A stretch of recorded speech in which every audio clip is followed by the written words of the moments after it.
able to respond to it, but it's been fun rotating some guys through and getting many guys reps and trying to build some depth up front.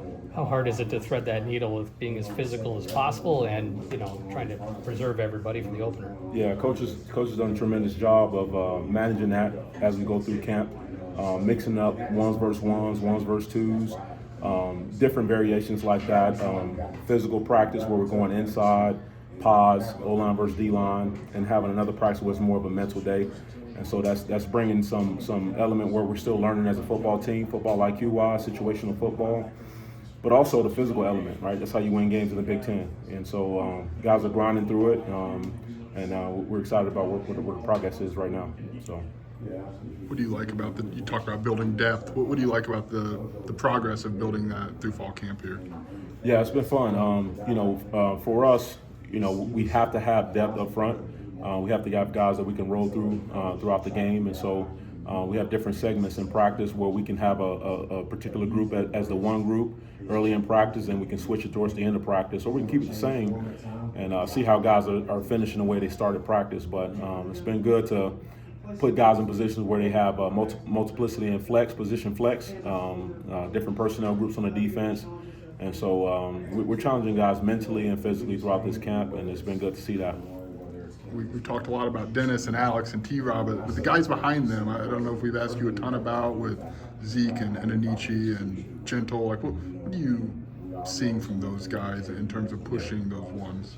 Well, it's been a healthy competition. When you look at Zeke and Dennis are both competing for that number one spot. You got Sledge in the competition with T-Raw in that first spot as well, and then you got Alex and Pat Farrell working as well. Jeremiah is mixing in with multiple positions up front, and so it's a healthy competition, and it's really a layer two deep where guys are fluctuating ones and twos, and we're just constantly putting them in situations where they're not complacent, and because we're not even in game week yet, and so I don't want guys to feel like, hey, this is my spot. I want them to continue to earn it and feel it throughout camp because we're still in camp, and so the goal for us is to stack days, and so if we continue to do that, we'll see as soon as game week comes up. We'll know who the guys are, but I kind of know right now. So yeah, kind of know. How has Jeremiah developed? Being in the system for a year, he traveled with you guys at times. Like, what steps has he taken this offseason? Yeah, that's a great question. Jeremiah, he's done a tremendous job of learning the defense. Just whether we use the same things that we've done in the past or add some things, he's learned a lot. He's able to be plug and play guy, multiple positions, inside and outside, similar to what we did with Johnny. He's a guy that can help us in pass rush. So boundary, inside as a nose. So Jeremiah is very, very flexible, very, very multiple. Coach, we had big things to say about Trae Edwards. What have you seen from him in this fall camp and getting ready and maybe going into a bigger role? Yeah, so T-Raw being in a leadership council, he's a guy that guys look up to. Guys trust him, and so he's a very smart football player. He's been good in the trenches. He's been battling his tail off throughout fall camp, but he's been dependable. He's been the most dependable guy, just in consistency. He knows the defense. He's played through it for his third year, and it's been fun to see him grind through camp and get better each day. I mean, Aaron called him the secret weapon. Like, what qualifies T-Raw as the secret weapon? I don't know. That's a great question. We got a couple of secret weapons. I think he just wanted to call out T, but he did something special in this past scrimmage. He got a nice little pass rush and got back there to the quarterback. So it was fun to see. So what can you learn about your guys in maybe a scrimmage setting?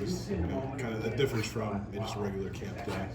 Yeah, that added element to our game now. We have the tablets now, and so for us, we're able to see those guys rep it on the field, and we have time to get on the sideline and watch the play live. Not live, I'm sorry, like a delay sense on the tablet, and we can see where we can make those corrections more instantly, and so that's been good to have that during the scrimmages, that added element. But what we can learn from our guys is it's a pressure. We try to make that game-like as possible, even leading up to the scrimmage. And so you try to take the nerves out of it so they build a routine of game day. And so what I can learn from my guys is how they're going to approach a game day and how they're going to approach every snap they get, no matter who's in the stands, no one's in the stands.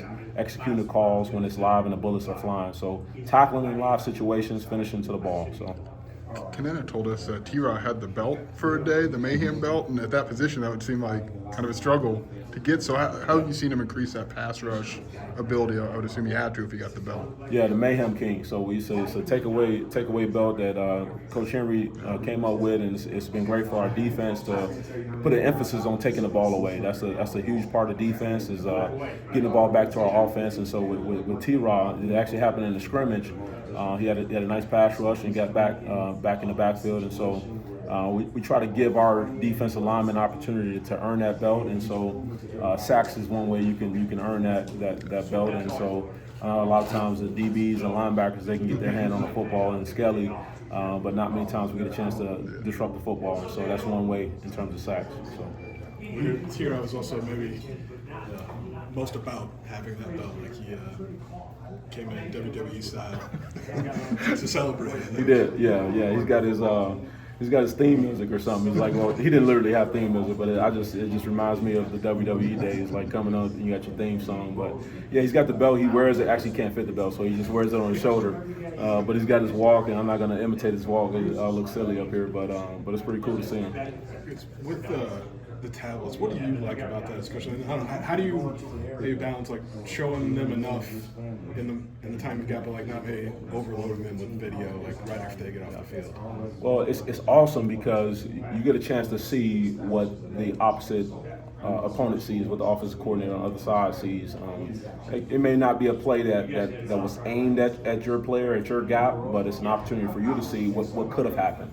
And so it's an opportunity for us as coaches to get it corrected before it happens on the field live. So we're going to take the same approach, but there's also an added resource that we can use on game day for us as coaches, but especially for our players, so they can see it as well. That was something that if we had in the past, a guy like in the past, I bring up Johnny, he was a guy that got stronger as the game went on because he got a feel for what the opposing O-lineman, how he set.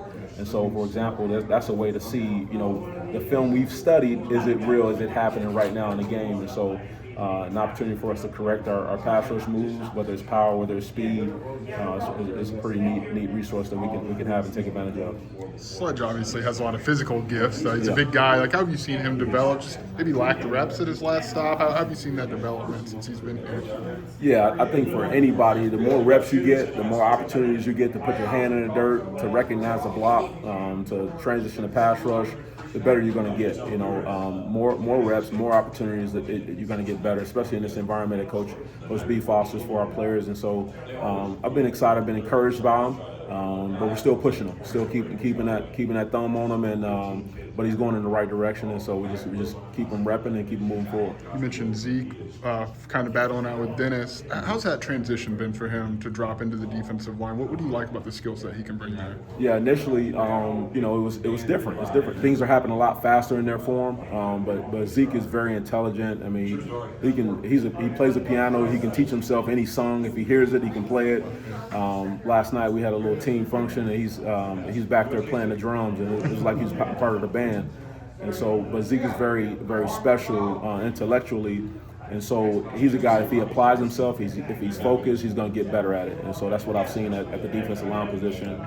Just taking a play at a time, learning the defense, learning the position, and I just see the trajectory going up. And we've heard you mentioned Pat Farrell. I think Brett did at one point. Maybe we're not talking enough about him. How's he grown and kind of stepped into what could be a bigger role for him? That could be one of the secrets, right? We can keep that a secret till game day. But it's been exciting to see Pat. Pat is a guy. When I first met Pat. You saw him at a workout. He was like 200 pounds, 200 pounds, and he shot up right when he got on campus to about 275. And so he's a guy that's constantly growing into his body. And so now that he's grown into his body, he's getting some strength, learning how to play the position. He was an outside linebacker, and so now that he's playing the position, using his hands, playing with good footwork, and so he's got tremendous pass rush value. So he's about 6'5", He got the longest arm in the D-line room, biggest hands, so I'd like to see that guy out there a couple plays. Close off with Gentle.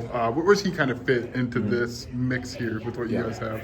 Gentle is powerful. I mean, when you watch our guys, especially from the sideline view, if you were to watch our guys for a series, right, and then Gentle jumps in there, you're gonna notice the change of pace and the speed and the explosion he's gonna jump off with. So he adds that change of gear, that explosiveness, that dynamic pass rush value, but also he has the power and the core strength to anchor and lock out and hold his gap and squeeze on the backside and knock back on the front side. So he's very valuable in terms of his talent.